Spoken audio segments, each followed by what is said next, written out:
بہت خاموشی سے، بہت غیر محسوس طریقے سے تمہاری زندگی میں شامل ہو چکی ہے۔ ذرا سوچو، وہ تمہاری زندگی سے نکل جائے تو باقی کیا رہ جاتا ہے؟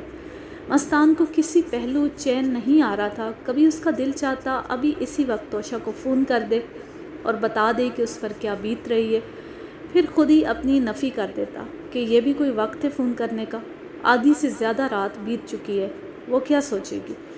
کبھی وہ میوزک لگا کے بیٹھ جاتا اور 100 طرح سے سوچتا کہ صبح جاتے ہی وہ اظہار محبت کر دے گا، مگر یہ سوچ کر گھبرا جاتا کہ اگر اس کے دل میں یہ جذبات نہ ہوئے تو کیا ہوگا۔ جب تک دل میں خیال نہیں جاگے تھے سب ٹھیک لگ رہا تھا، اب 100 طرح کے وہم اور وسوسے پیدا ہو رہے تھے۔ دل دھڑک رہا تھا، امید بھی تھی، خوف بھی تھا، بے چینی بھی تھی، اضطراب بھی تھا۔ ساری رات سوتے جاگتے گزر گئی۔ صبح ایک نئے جذبے کے ساتھ وہ دفتر پہنچا۔ دل میں ہزاروں ارمان تھے، فوراً توشا کو ملنا چاہ رہا تھا کہ اچانک لیلا کا فون آ گیا۔ توشا کی طبیعت خراب ہے، وہ آج دفتر نہیں آ سکے گی۔ کیوں خراب ہوئی اس کی طبیعت؟ کیا اسے اس کی نیت کا علم ہو گیا ہے؟ کیا اس نے جان بوجھ کر بہانہ بنایا ہے؟ وہ کیوں نہیں آئی؟ دل چاہتا تھا کہ فوراً اس کے گھر جائے اور اپنی آنکھوں سے دیکھ کر آئے وہ بیمار ہے یا محض اس سے ملنے سے کترا رہی ہے۔ پتہ نہیں ایسا کیوں ہوا، جس روز اسے آنا چاہیے تھا اس روز اس نے آنے سے انکار کر دیا۔ توہمات کا ایک گرداب تھا جس میں مستان پھنس گیا تھا۔ اس نے کئی بار سوچا کہ وہ توشا کو فون کر لے، اس کا حال پوچھے، لیکن اسے اپنی آواز پہ اختیار نہیں تھا۔ پتہ نہیں یہ آواز کیا گل کھلائے گی، کچھ ہو نہ جائے، کہیں کچھ قبل از وقت نہ ہو جائے، شدت جذبات میں کچھ غلط نہ ہو جائے۔ وہ تو ایسا نہیں تھا، اسے تو ہر بات کہنے کا سلیقہ آتا تھا، وہ تو بہت ہی متوازن طبیعت کا آدمی تھا، مگر آج اسے خود اپنی طبیعت سے ڈر لگ رہا تھا۔ آج کسی کام میں دل نہیں لگ رہا تھا، آج سارا دفتر پھیکا پھیکا اور سوگوار لگ رہا تھا، رنگ اور خوشبو کا کہیں امتزاج نظر نہیں آ رہا تھا۔ موٹر لے کر وہ دفتر سے باہر نکل گیا، سڑکوں پر گھومتا رہا اور خود اپنے آپ پر حیران ہوتا رہا کہ آج اسے ساری دنیا بدلی بدلی نظر آ رہی تھی۔ آج توشا نظر نہیں آئی تھی تو ساری دنیا بے رنگ اور بے کیف لگ رہی تھی۔ دوسرے دن وہ دفتر پہنچا، سامنے فون رکھا کہ آج بھی توشا آئے گی یا نہیں۔ اس کا دل چاہ رہا تھا توشا کا حال پوچھنے کے بہانے اسے فون کر دے، لیکن ابھی تو صرف 9 بجے تھے، کیا خبر وہ دفتر آنے کے لیے تیار ہو رہی ہو۔ کبھی ریسیور اٹھاتا، کبھی رکھ دیتا، دفتر سے باہر جاتا، پھر دوڑ کر اندر آ جاتا، ایسا نہ ہو گھنٹی بجے اور وہ موجود نہ ہو، فون کے پاس آنے میں دیر کر دے۔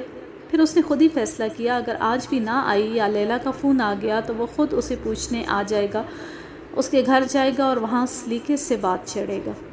خواب بنتے اور خیال دھنتے اسے 1 گھنٹہ ہو گیا تھا، پورا 1 گھنٹہ۔ اسی وقت فون کی گھنٹی بجی، اس کو جھٹکا سا لگا، پھر اس نے ریسیور اٹھایا۔ ہیلو مستان، کیسے ہو؟ وہ واقعی توشا تھی۔ توشا، واقعی تم ہو؟ وہ ہکلانے لگا۔ کیوں مستان، کیا ہوا ہے؟ کچھ نہیں، میں تو تمہارا انتظار کر رہا تھا۔ کیوں؟ توشا نے کہا، پھر جلدی سے بولی۔ مستان، مجھے تم سے ایک ضروری بات کرنا ہے۔ مجھے بھی، مستان نے جواب دیا، میں کل سے تمہارا انتظار کر رہا ہوں، تم آئی نہیں۔ اچھا تو بتاؤ کیا بات ہے؟ توشا نے کہا۔ نہیں، پہلے تم بتاؤ۔ میں تو آ کر بتاؤں گی۔ تو جلدی سے آ جاؤ نا۔ دفتر میں نہیں تو کہاں؟ کہیں اور بیٹھ کر بات کرنا چاہتی ہوں، تم تجویز کرو۔ وہ ایئرپورٹ کی بغل میں ایک کافی ہاؤس ہے، وہاں آ سکتے ہو۔ وہ لورس ان جس کے نام پر اکثر ہم ہنسا کرتے تھے؟ ہاں وہی، وہاں آ جاؤ۔ کب؟ ابھی، جیسے توشا کو اپنے آپ پر اعتبار نہ ہو۔ ٹائم بتاؤ۔ ٹائم؟ مستان نے گھبرا کر کہا۔ 11 بجے۔ ٹھیک 11 بجے میں وہاں پہنچ جاؤں گی۔ ٹھیک 11 بجے مستان وہاں بیٹھا تھا، اسی کونے والی ٹیبل پر جس جگہ بیٹھ کر وہ جہازوں کے آنے اور جانے کا نظارہ کرتے تھے اور نئے آئیڈیاز ڈسکس کرتے تھے۔ پتہ نہیں توشا نے کیوں بلایا۔ وہ بیٹھتے ہی سوچنے لگا اسے کوئی نیا آئیڈیا سوجھا ہے، مگر صاف کہہ دیتی کہ ایسا ہے، اس کے پاپا نے ایک ساتھ کام کرنے سے منع کر دیا ہے یا میری کمپنی چھوڑنا چاہتی ہے، اس کی بات کہیں طے ہو گئی ہے۔ نہیں نہیں، اتنی جلدی کیسے ہو سکتی ہے؟ احمق، تم نے سوچنے میں دیر لگا دی تو یہ تمہارا قصور ہے۔ نہیں، میں اسے قائل کروں گا۔ ہم ذوق ساتھی ہی زندگی کے لیے بہتر ہوتا ہے۔ مستان صاحب اس وقت دل ہی دل میں سوچی جا رہے ہیں اور اپنے آپ سے الجھ رہے ہیں۔ مستان کے ہونٹ بار بار خشک ہو رہے تھے۔ اس نے بیرے سے ٹھنڈا پانی منگوایا، پیا، کچھ ہوشان بحال ہوئے تو اس نے فیصلہ کیا کہ وہ بغیر توقف کے اپنا مدعا بیان کر دے گا۔ وہ توشا کو معذرت کرنے کی مہلت ہی نہیں دے گا، اس کی سنے گا ہی نہیں، خود بولنے لگے گا۔ اب یہی ایک طریقہ چلے گا۔ اگر اس نے آ کر اپنی مجبوریوں کی داستان بیان کرنا شروع کر دی تو اس کی زندگی کے سارے جذبے انکہے رہ جائیں گے۔ یہ سوچ کر اس نے بیرے سے 2 افراد کی چائے منگوائی۔ وہ جب چائے لے آیا تو اسے ہدایت کر دی کہ جب تک وہ نہ بلائے اس میز کے قریب نہ آئے۔ 11:30 ہو گئے تھے۔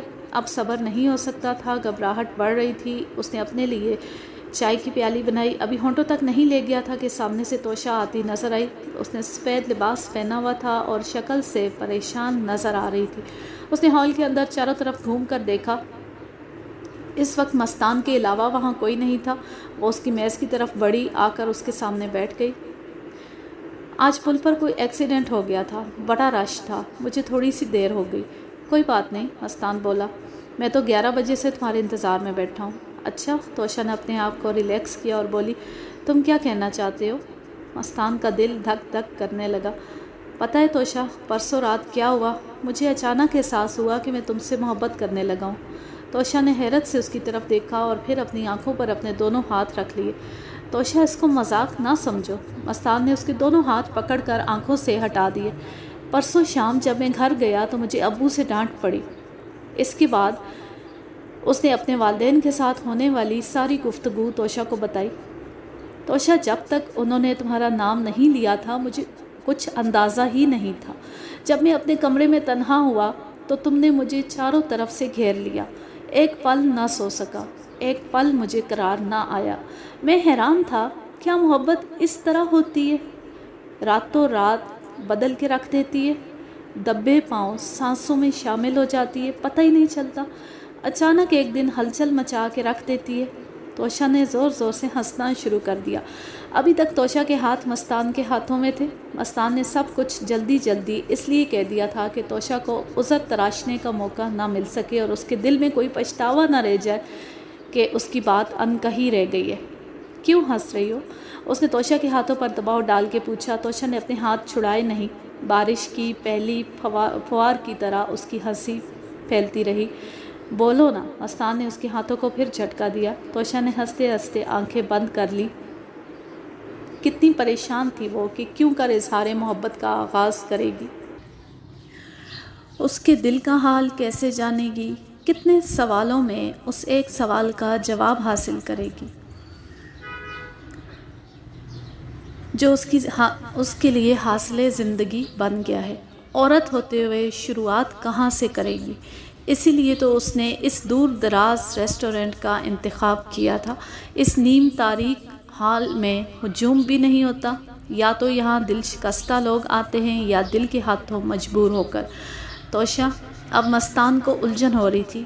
یہ الجھن نہ صرف اس کے لہجے میں تھی بلکہ اس کے ہاتھوں کی گرفت میں بھی تھی اور چہرے کے اتار چڑھاؤ میں بھی تھی۔ توشا نے آنکھیں کھول دی، دھیرے سے ہاتھ چھڑائے، میز پر کونیاں ٹکا کر بولی، مستان احمد، یہی تو میں تمہیں بتانا چاہتی تھی۔ کیا؟ کہ پرسوں یکا یک میرے دل کے اندر جیسے کھڑکی سی کھل گئی اور مجھے پہلی بار احساس ہوا کہ میں تمہیں پسند کرنے لگی ہوں، یعنی چاہنے لگی ہوں، وغیرہ وغیرہ۔ مستان نے خوشی سے ایک نعرہ لگایا اور میز پر زور سے مکہ مارا۔ پیالی میں اس کی چائے چھلک گئی۔ بیرا دوڑا آیا۔ اس وقت بیرے کا آنا مستان کو بہت برا لگا۔ یس سر، وہ آ کر کھڑا ہو گیا۔ میز صاف کرو، وہ غصے سے بولا۔ کچھ کھاؤ گی؟ اس نے توشا سے پوچھا۔ کل سے کچھ نہیں کھایا، ابھی سخت بھوک کا احساس ہوا ہے۔ ناشتہ مل سکتا ہے؟ اس نے بیرے سے پوچھا۔ جی سر، تو فرسٹ کلاس ناشتہ بنا کر لے آؤ۔ بیرا چلا گیا۔ توشا اس سے لیلا اور پاپا کے مکالمے سنانے لگی۔ دونوں کے ساتھ ایک ہی اتفاق ہوا تھا، ناشتے کے دوران انہوں نے دنیا جہان کی باتیں کر لی۔ صرف ایک جست کا فاصلہ تھا، جب وہ جست لگائی تو فاصلے سمٹ گئے، بادل چھٹ گئے۔ دونوں کو یوں لگ رہا تھا کہ وہ ہمیشہ سے ایک ساتھ رہے ہیں۔ یوں ہی باتیں کرتے اور بے خودی میں 1 بج گیا۔ لوگ لنچ کے لیے آنا شروع ہو گئے۔ اٹھنے سے پہلے توشا نے کہا، مستان میں تم سے ایک اور بات بھی کہنا چاہتی ہوں۔ جانا، اب اتنی خوشیاں دے کر کوئی اداس کرنے والی بات نہ کر دینا۔ ایسی کوئی بات نہیں، تم لیلا کو اچھی طرح سے نہیں جانتے۔ لیلا بہت پیاری ہے، اس کی خوبیاں آہستہ آہستہ کھلتی ہیں اور اس کو اپنا آپ ظاہر کرنے کی عادت بھی نہیں ہے۔ میں نے جب سے تمہارے ساتھ کام کرنا شروع کیا ہے تو اسے نظر انداز کرنے لگی۔ یہ بات اسے اچھی نہیں لگی تھی اور وہ تمہارے نام سے چڑھنے لگی تھی، مگر اس کی ذہانت کی داد دو کہ میری زندگی میں اس نے فوراً تمہیں دریافت کر لیا۔ اگر وہ یہ قصہ نہ چھیڑتی تو ہم یوں ہی احمقوں کی طرح ملتے رہتے۔ تو دونوں نے کہکا لگایا۔ یہ درست ہے، مستان نے کہا، اب تمہیں ایک بہت اہم رول ادا کرنا ہے۔ لیلا ہم سے دور جانے کے بجائے ہمارے قریب آ جائے، کیونکہ ہم دونوں کا ساتھ ہمیشہ رہا، اب اسے اکیلے پن کا احساس نہیں ہونا چاہیے۔ تم فکر نہ کرو توشا، مستان نے کہا، کچھ دنوں میں تو وہ سالی آدھے گھر والی بن ہی جائے گی۔ دونوں ہنسنے لگے۔ وہ مجھ سے زیادہ ذہین ہے، وہ معاملات کو بڑی خوبصورتی سے سمجھتی ہے، اس کو ٹرخایا نہیں جا سکتا۔ تم نے بتا دیا، باقی مجھ پر چھوڑ دو۔ دونوں کھڑے ہو گئے۔ سبحان اللہ، مستان کی امی نے کہا، کل تک تو کہہ رہا تھا کہ ابھی مجھے شادی کی ضرورت نہیں، ابھی بہت کام ہے، کاروبار کو بڑھانا ہے، اور اب ہم نے بات چلائی تو شادی کی تاریخ مانگنے لگا۔ ماں تم سمجھو نا، مستان نے مچلتے ہوئے کہا، یہ بات تو میں نے پچھلے مہینے بھی کی تھی، اس وقت میری منگنی بھی نہیں ہوئی تھی، اب ہاں ہو گئی ہے تو میں چاہتا ہوں جلدی سے شادی کر لوں۔ جاؤ اپنے باپ سے بات کرو، جو کہ آیا ہے ہم اگلے سال شادی کریں گے۔ نہیں ماں، میں باپ سے بات نہیں کروں گا۔ تم جاؤ، تم بات کرو اور ترمزی انکل سے شادی کی تاریخ لے کر آؤ۔ ابھی وہ ماں سے جھگڑا کر رہا تھا کہ باہر سے فیضان صاحب آ گئے۔ آئیں جی، اس کا فیصلہ کریں، ماں نے انہیں دیکھتے ہی کہا۔ ماں تم بات کرو گی، میں تو چلا۔ باپ کو دیکھتے ہی مستان باہر نکل گیا۔ دونوں میاں بیوی اس کی باتیں کر کے ہنسنے لگے۔ فیضان صاحب بولے، کوئی حرج نہیں، ہم چل کر ترمزی صاحب سے بات کر لیتے، اگر وہ دونوں راضی ہیں تو ہماری کون سی مجبوریاں ہیں، سادگی سے شادی کر لیں گے۔ ٹھیک ہے، کل چلیں گے۔ مستان سیدھا دفتر پہنچا اور وہاں سے اس نے لیلا کو فون کیا۔ ہاں بھائی، وہ سست خاتون کہاں ہے؟ وہ تو جی ابھی تک باتھ روم میں گنگنا رہی ہے۔ تمہیں معلوم ہے لیلا، آج میں تھیٹر کے ٹکٹ لایا ہوں، پہلے ڈرامہ دیکھیں گے پھر کھانا کھائیں گے۔ مستان بھائی مجھے تھوڑا سا کام کرنا ہے، کر لینا، تب تک میں لینے آ جاؤں گا۔ بھیا آج آپ دونوں چلے جاؤ۔ یہ کیسے ہو سکتا ہے؟ تم ہمارے ساتھ جاؤ گی یا پھر ہم سب نہیں جائیں گے؟ اوہو مستان بھائی، یہ بھی کوئی ضد ہے؟ یہ کہہ کر اس نے فون بند کر دیا۔ مستان جب بار بار لیلا سے ملا تو اسے لیلا کی طبیعت بہت اچھی لگی۔ وہ ایک سلجھی ہوئی لڑکی تھی، زیادہ باتیں نہیں کرتی تھی، زیادہ سنتی تھی، کبھی کبھی مشورہ دیتی جو بہت کارآمد ہوتا۔ ایک دن مستان نے کہا، لیلا ہم دونوں تمہارے بغیر نہیں رہ سکتے، اس لیے ہم نے سوچا ہے کہ ہم تمہیں شادی سے پہلے اڈاپٹ کر لیں۔ مگر کیوں؟ میں کوئی بچی ہوں؟ نہیں، تم ہماری بچی بن کر ہمارے ساتھ رہو گی۔ لیلا زور زور سے ہنسنے لگی۔ توشا انہیں سمجھاؤ کہ ماں بیٹی کی ایک عمر نہیں ہوتی۔ بھائی اڈاپٹ تو میں کر رہا ہوں، یہ تو تمہاری بہن ہی رہے گی۔ گویا آپ کو سالی کا رشتہ پسند نہیں، سالی بن کر تم زوراور ہو جاؤ گی، تمہاری ہر بات ماننی پڑے گی۔ جب میری بیٹی بن جاؤ گی تو میں تم پر حکم چلا سکوں گا اور تم ہمیشہ میرے حق میں بولا کرو گی۔ واہ کیا فلسفہ ہے! اور میں آپ کو کیا بلاؤں گی؟ پاپا؟ نہیں، پاپا نہیں، تم صرف مجھے پوپ بلایا کرو، یہ پاپا کا مخفف ہے۔ میں پاپا کو بتاؤں گی، بتا دینا، وہ بھی بڑے خوش ہوں گے کہ میں نے دو ذمہ داریاں اٹھا لی ہیں۔ وہ تینوں جب بھی ملتے خوب ہنسی مذاق کیا کرتے۔ رفتہ رفتہ لیلا مستان سے بہت مانوس ہو گئی، وہ بھی اپنی بہن کی خوشی پر بہت خوش تھی۔ اس کو آہستہ آہستہ محسوس ہونے لگا کہ مستان واقعی اچھا انسان ہے اور توشا کے لیے انتہائی موزوں بھی۔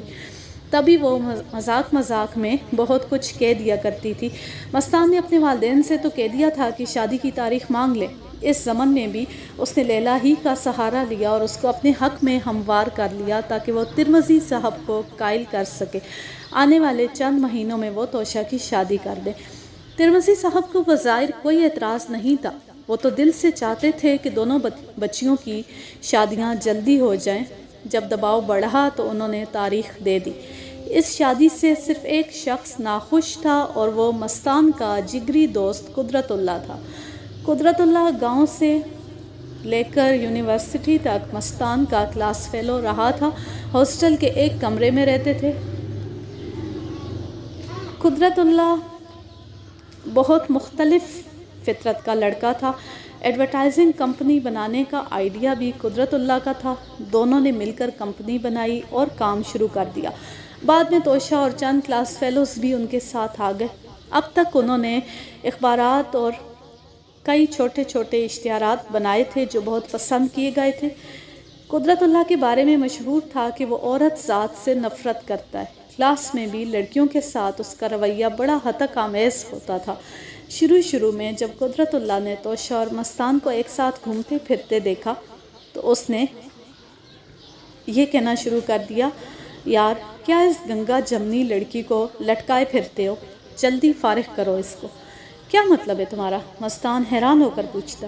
تو وہ کہتا، یہ لڑکیاں عذاب ہوتی ہیں، لڑکوں کو خراب کرتی ہیں، زندگی بھر کون ان کو ساتھ رکھے؟ جو تمہارا مقصد ہے تم بھی پورا کر لو۔ قدرت ہر وقت بکواس نہ کیا کرو، مستان کہتا، تم گھوڑے اور خچر میں فرق کرنا سیکھو۔ وہ بڑی خاندانی لڑکی ہے، مجھ پہ اعتماد کرتی ہے، خبردار جو تم نے اس کے بارے میں کوئی بیہودہ بات کہی۔ میں جانتا ہوں بہت سی خاندانی لڑکیوں کو، گھر سے ایم اے کرنے آتی ہیں اور یہاں نواب زادوں کی موٹروں میں جلوے دکھاتی پھرتی ہیں۔ اپنا فلسفہ اپنے پاس رکھو، مگر خبردار جو توشہ جیسی لڑکی کے بارے میں کوئی بیہودہ بات کی۔ اچھا اتنا جاننے لگے ہو اسے؟ میں اس سے بھی زیادہ جانتا ہوں اسے، اللہ خیر کرے۔ ایسا لب و لہجہ پہلے تو نہ تھا تمہارا۔ اس طرح ان کی کئی بار پہلے بھی جھڑپ ہو چکی تھی۔ اس کی وجہ یہ تھی کہ توشہ کے آنے سے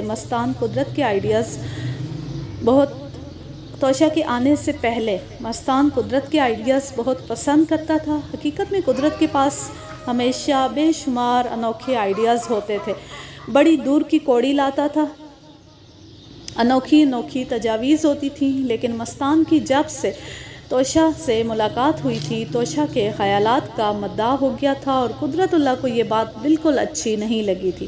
پہلے بھی کئی بار وہ توشہ کی مخالفت میں فضول باتیں کر چکا تھا، مگر اب جو یک بیک شادی کی بات سنی تو وہ آپے سے باہر ہو گیا اور مستان کو سمجھانے لگا کہ وہ اتنی جلدی شادی نہ کرے۔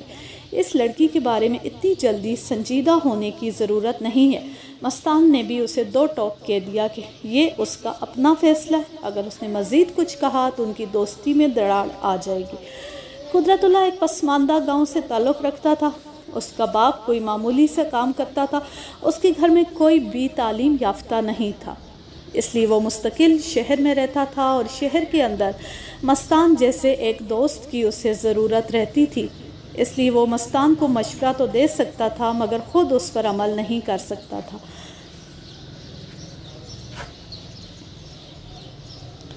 اب سین بدلتا ہے۔ حجن خالہ ہانپتی کانپتی گٹھڑی بنی اندر آئیں تو بہت نڈھال لگ رہی تھی۔ لیلا نے آگے ہو کر انہیں بازوؤں سے تھام لیا۔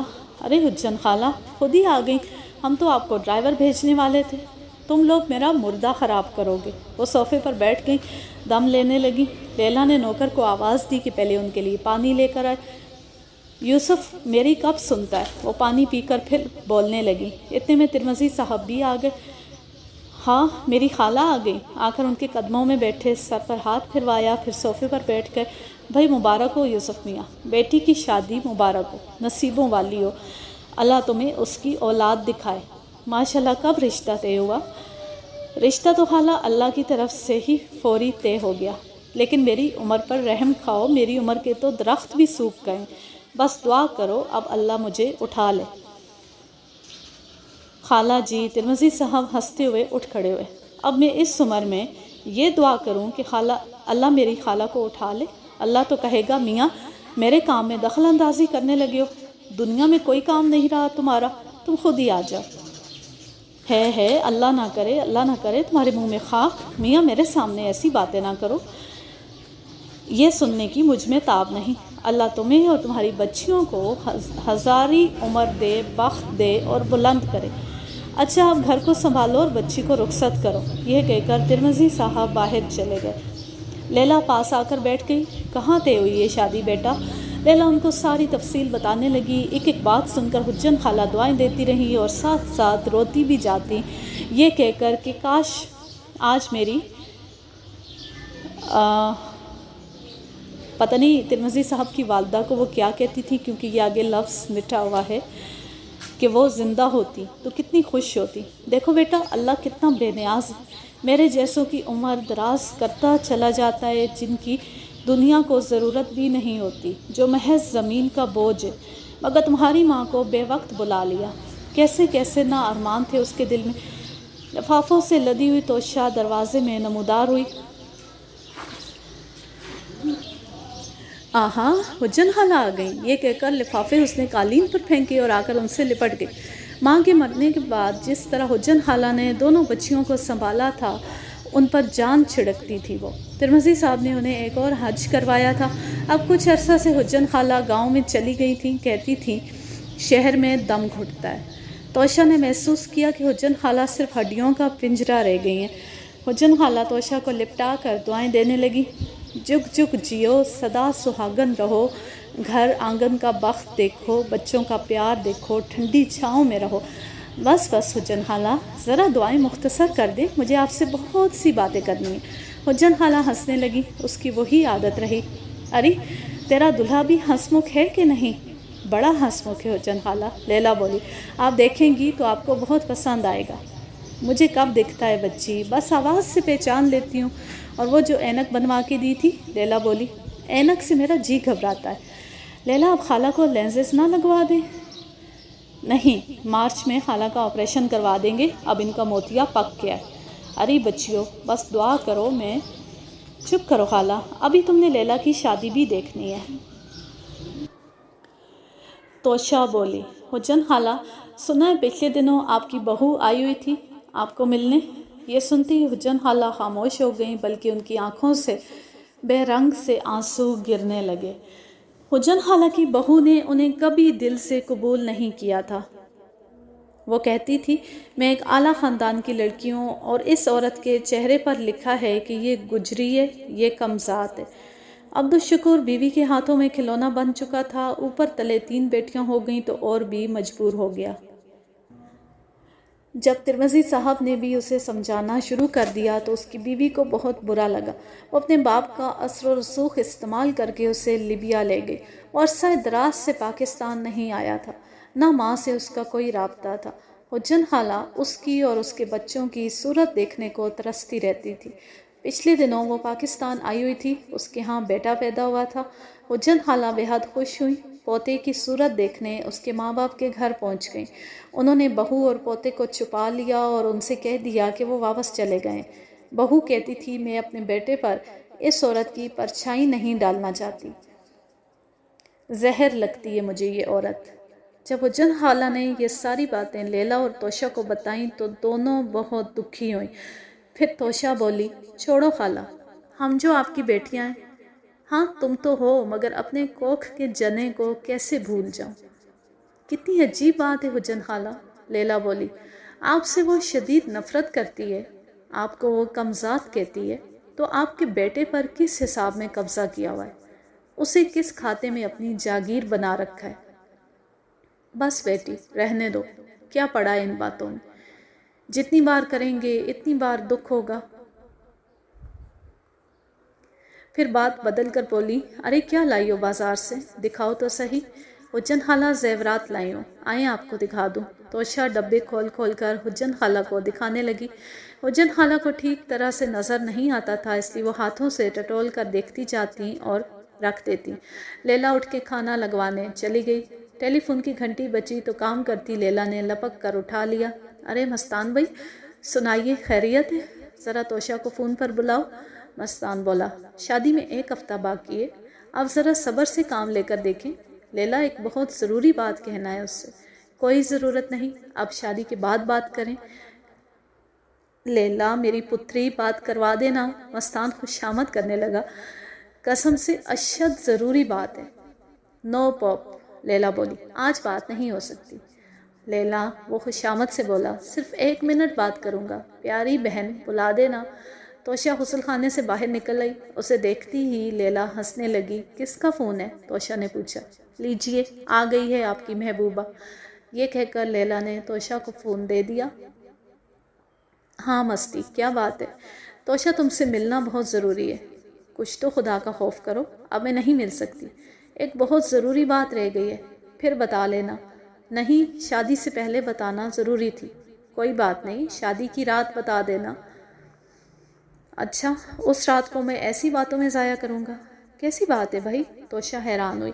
سنو، میں کچھ ضروری باتیں اپنے بارے میں بتانا چاہتا ہوں، اپنے دل کے بارے میں. دل کے بارے میں؟ یہ کیا کہہ رہے ہو؟ دیکھو توشہ، تم سے ملنے کے بعد مجھے یاد ہی نہیں رہا کہ میں تمہیں بتاؤں کہ بچپن میں بیمار ہو گیا تھا. پھر کیا ہوا؟ بچپن میں اکثر لوگ بیمار ہو جاتے ہیں. یہ اس طرح سے نہیں ہے توشہ. تبھی تو میں مل کر تمہیں تفصیل سے بتانا چاہتا ہوں اپنی صحت کے بارے میں. مجھے تمہاری صحت کے بارے میں کوئی تشویش نہیں ہے. مجھے تو تم بالکل چاق و چوبند لگتے ہو. پلیز توشہ، اگر تمہیں نہیں بتاؤں گا تو دل پر بوجھ رہ جائے گا. اچھا فون پر بتا دو. نہیں، میں مل کر بتانا چاہتا ہوں. نہیں، اب میں تمہیں ملنے نہیں آ سکتی. گھر والے کیا کہیں گے کہ چند دن صبر بھی نہیں ہو سکتا؟ پتہ ہے توشہ، مجھے دل کی ایک تکلیف ہے جو پیدائشی ہے. میں تمہیں اس کے بارے میں بتانا چاہتا ہوں. کوئی بات نہیں، جیسا بھی ہے تمہارا دل، بیمار ہے یا صحت مند، میں اسے قبول کر چکی ہوں. نہیں توشہ، یہ بات بتانا بہت ضروری ہے. ایسی کوئی فضول بات میں نہیں سنوں گی اور ایسی باتوں کو بھول جانا چاہیے. سنو مستی، مجھے اس بات سے کوئی فرق نہیں پڑتا. بس پاپا ادھر آ رہے ہیں، میں فون بند کر رہی ہوں. ریسیور رکھ دیا. جس رات توشہ کی رسم مہندی تھی، خوب رونق تھی. سارا گھر روشنیوں اور رنگوں میں نہایا ہوا تھا. جب رسم مہندی ہو چکی اور مہمان کھانا کھانے چلے گئے تو مسز فیضان اپنے کپڑے سمیٹتی ہوئی دلہن کے کمرے میں آ گئیں. لیلا ان کے پیچھے بھاگ گئی. خالہ جان، کھانا کھا لینا پہلے. وہ بولی، مجھے توشہ بیٹی سے کچھ ضروری باتیں کرنی. میرا کھانا اس کمرے میں ہی بھیج دو. توشہ دل ہی دل میں کچھ پریشان سی ہوئی. مسز فیضان اس کے قریب بیٹھ گئیں. ادھر ادھر کی باتیں کر کے بولیں، بیٹی توشہ، مجھے آج مستان نے قسم دے کر بھیجا ہے کہ میں تمہیں بتاؤں اس کے دل میں ایک پیدائشی نقص ہے. اس سے کیا ہوتا ہے امی؟ توشہ بولی. کچھ نہیں ہوتا، مگر وہ پگلا ہے. مجھے کئی بار کہہ چکا ہے کہ شادی سے پہلے میں اسے نہیں بتا سکا، مگر ضروری ہے کہ میں یہ ساری بات تمہیں بتاؤں. مجھے بھی وہ بتانا چاہتے تھے مگر میں نے سننے سے انکار کر دیا. سنو بیٹی، سننے میں کوئی حرج نہیں. توشہ نے احتراماً سر جھکا لیا اور ساری بات سنتی رہی. مستان میرے پیٹ میں تھا جب مجھے بجلی کا زبردست کرنٹ لگا اور میں 24 گھنٹے بے ہوش رہی.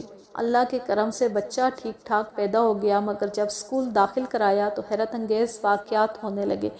کھیل کے میدان میں دوڑتے دوڑتے بے ہوش ہو جاتا، یا یوں ہی گھر میں باتیں کرتے یا کام کرتے بے ہوش ہو جاتا. ہم لوگ فکر مند رہتے، ہر وقت ڈاکٹروں کے پیچھے بھاگا کرتے. ایک ہی بیٹا تھا، آنکھوں کا تارا تھا. ذرا بڑا ہوا تو ہم نے اس کے لیے ایک ہیلتھ انشورنس پالیسی خریدنا چاہی. اس کمپنی نے اس کے سارے بدنی ٹیسٹ کرائے تو اس کے دل کے نقص کا پتہ چلا. اس وقت تک اس کی بے ہوشی والی کیفیت ختم ہو چکی تھی. پھر ہم اسے امریکہ لے گئے، ہارٹ اسپیشلسٹ کو دکھایا تو اس نے بتایا کہ اس کے دل میں ایک پیدائشی نقص ہے، مگر جب تک یہ نارمل زندگی گزار رہا ہے اس کا آپریشن ممکن نہیں. یوں بھی آج سے 20-22 سال پہلے سرجری اتنی ایڈوانس نہیں ہوئی تھی. تاہم 2-4 سال کے بعد اسے باہر لے جاتے تھے. کالج جانے کے بعد اسے کسی قسم کا کوئی مسئلہ پیدا نہیں ہوا. ڈاکٹر بھی یہی کہتے تھے کہ جب تک مسئلہ پیدا نہ ہو اس کے دل کو چھیڑا نہ جائے. پھر؟ توشہ نے حیران ہوتے ہوئے کہا. اس میں عجیب بات کیا تھی جو مستی مجھے بتانے کے لیے بےتاب ہو رہا تھا؟ بس بیٹی، یہ اس کی اپنی سوچ ہے. اس کا خیال تھا کہ تمہیں اس کی یہ حالت بتائی جائے. پاگل ہے وہ تو امی جان. میں ڈر گئی تھی. میں نے سمجھا پتہ نہیں کیا بات ہے. وہ تو میری جان کھا گیا تھا. نہ بتاتی تو گھر میں گھسنے نہ دیتا. اچھا بیٹی، اب میں چلتی ہوں، لوگ میرا انتظار کر رہے ہوں گے. وہ کھڑی ہو گئیں. توشہ بھی دوپٹہ ٹھیک کر کے کھڑی ہو گئی. انہوں نے توشہ کی پیشانی چومی، دوپٹہ سر پہ ٹکایا اور بولی، سدا سہاگن رہو، سدا خوش رہو، بچوں کی خوشیاں دیکھو، اور باہر نکل گئی. توشہ نے اسی وقت نمبر ڈائل کیا. دوسری طرف سے مستان نے اٹھا لیا. میرا اندازہ تھا یہ تمہارا فون ہوگا، انتظار کر رہا تھا. ہاں جی، میں نے وہ ضروری بات سن لی ہے. اس میں ایمرجنسی کہاں تھی؟ یار میں نے تو تمہیں فار سمپیتھی سے اطلاع دی کہ میرا دل بیچارہ ادھورا ہے، اس کا خیال رکھنا۔ اچھا اچھا، توشا اچھا کو لمبا کرتے ہوئے بولی، تو یہ ڈرامہ ہمدردیاں وصول کرنے کے لیے رچایا جا رہا ہے۔ مستان کہکے لگانے لگا۔ مستی، توشا نے ذرا سنجیدہ لہجہ بنا کر کہا، یہ ادھورا دل میں اپنے قبضے میں کر چکی ہوں، اب اس کو درست رکھنا میرا کام ہے، تم فکر نہ کرو۔ مستان، مجھے بس اس بات سے خوشی ہو رہی ہے کہ تمہاری زندگی میں کسی اور کو دل دینے کی گنجائش ہی نہیں رہی۔ اتنا سا دل ہے، اس میں تو بس ایک ہی عورت رہ سکتی ہے۔ دیٹس اٹ، مستان نے زور سے نعرہ لگایا۔ اتنے میں لڑکیوں کا ایک خول اندر داخل ہوا۔ مستی، میری فرینڈس آ رہی ہیں، بند کرتی ہوں، یہ کہہ کر اس نے ریسیور رکھ دیا۔ بنو جی، یہ ایک رات پہلے ہی بے تابی کا اظہار کیا جا رہا ہے۔ سب مل کر اسے تنگ کرنے لگی۔ توشا گھر سے رخصت ہو گئی تو 2 دن گھر میں سناٹا سا رہا۔ ترمذی صاحب بہت اداس تھے۔ وہ کہتے نہ تھے، لیلا بھی بہت دل گرفتہ تھی۔ وہ تو جب سے پیدا ہوئی تھی ایک دوسرے سے جدا نہیں ہوئی تھی۔ اسی لیے ترمذی صاحب نے حجن خالہ کو روک لیا تھا، صاف کہہ دیا تھا کہ وہ شہر میں ان کے پاس رہا کرے۔ وہ بہت کہتی رہیں کہ میاں، میں تو اب کاغذ کا ایک لفافہ ہوں، تیز ہوا کی منتظر رہتی ہوں، تمہیں پتہ بھی نہ چلے گا، میں اڑ جاؤں گی۔ مگر ترمذی صاحب نے ان کی ایک نہ سنی۔ وہ کہتے تھے گھر کی نفری پوری ہونی چاہیے۔ شام کو سب لان میں آ بیٹھے۔ ترمذی صاحب نے اپنے گھر پر نظر ڈال کے کہا، حجن خالہ، جب سے توشا اس گھر سے گئی ہے میرا یہاں دل نہیں لگتا۔ بیٹیاں اتنی پیاری کیوں ہوتی ہیں؟ بس میاں، روز یہی قصہ لے بیٹھتے ہو۔ اللہ کا شکر ادا کرو، فرض ادا ہو گیا، اب دوسری کے لیے سوچو۔ میں تو کہتی ہوں بھلا سا رشتہ دیکھ کر لیلا کو بھی رخصت کر دو۔ لیلا ہنسنے لگی، پھر بولی، حجن خالہ، مجھے ابھی آگے پڑھنا ہے۔ کتنا پڑھے گی؟ تو ڈاکٹرنی تو بن گئی۔ اچھا، ڈاکٹرنی بننے کے لیے ابھی اور پڑھنا پڑے گا؟ اچھی ڈاکٹرنی بننے کے لیے ابھی اور بھی پڑھنا پڑے گا حجن خالہ۔ چھوڑو اس پڑھائی کو۔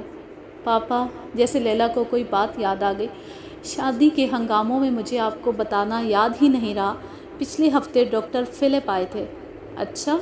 ڈاکٹر فلپ کینسر کے اسپیشلسٹ تھے، ہر تیسرے ماہ پاکستان آتے اور مختلف ہسپتالوں کے سنجیدہ مریضوں کے آپریشن کرتے تھے۔ ہمیشہ لیلا ان کو اسسٹ کرتی تھی۔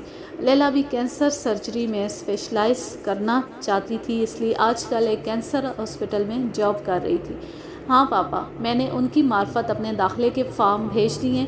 وہ کہہ رہے ہیں کہ 1 سال سے پہلے داخلہ ملنا مشکل ہے۔ اتنی دیر تک میں اسی اسپتال میں کام کرتی رہوں۔ یہ تو بہت اچھی بات ہوئی۔ اگر میں یہ 2 سالہ کورس امریکہ میں کر لوں تو مجھے بہت اچھی ملازمت مل جائے گی۔ ملازمت کی بات ابھی نہ کرو، ابھی صرف امتحان پاس کرنے کا سوچو۔ جی پاپا، میں یہ کورس کرنے ضرور جاؤں گی۔ ضرور جاؤ بیٹی، مگر میں بھی تمہارے ساتھ جاؤں گا، یہاں اکیلے گھر میں میرا دل نہیں لگے گا۔ یہ تو اور بھی اچھا ہے پاپا، آپ میرے ساتھ ہوں گے تو میں بھی وہاں خوش رہوں گی۔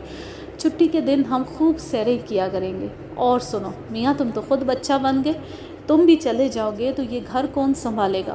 میری حجن خالہ جو ہے، اوئی اللہ، کیا میں قیامت کی نشانی بنی رہ جاؤں گی؟ بس اب تو اللہ مجھے اٹھا ہی لے۔ توبہ توبہ۔ 6 ماہ ہو گئے تھے توشا کی شادی کو۔ روز رات کو میاں بیوی ترمذی صاحب کے گھر آتے، تھوڑی دیر اسٹڈی میں بیٹھتے، گپ شپ لگاتے اور چلے جاتے۔ اگر کسی روز توشا نہ آتی، ترمذی صاحب کئی بار لیلا سے کہتے، فون کر کے بہن کا پتہ کرو۔ پچھلے ہفتے جب توشا آئی تو بڑی کمزور لگ رہی تھی، مگر خوش بہت تھی۔ لیلا نے پوچھا تو اس نے بتایا کہ اس کا بچہ ہونے والا ہے، اس کا جی اچھا نہیں رہتا اور ڈاکٹر نے زیادہ تر آرام کرنے کا مشورہ دیا۔ لیلا نے بھی اسے یہی کہا۔ رات جب لیلا معمول کے مطابق ترمذی صاحب کا بی پی چیک کرنے لگی تو ترمذی صاحب ہمیشہ سے زیادہ کمزور نظر آئے، بی پی بہت لو تھا۔ کیا بات ہے پاپا؟ لیلا بولی، کس بات کی فکر ہے آپ کو؟ نہیں تو وہ توشا بیٹی نہ جانے کیوں نہیں آ رہی؟ او ہو پاپا، میں تو آپ کو بتانا ہی بھول گئی، ڈاکٹر نے اسے کچھ دن آرام کرنے کے لیے کہا ہے۔ کیوں؟ ترمذی صاحب گھبرا گئے۔ پاپا ایسی فکر کی کوئی بات نہیں۔ پھر وہ سوچنے لگی کہ ایسے موقعوں پر ماں کی کتنی ضرورت ہوتی ہے، ایسی بڑی بڑی باتیں ماں کتنے رسان سے باپ کو بتا دیتی ہے۔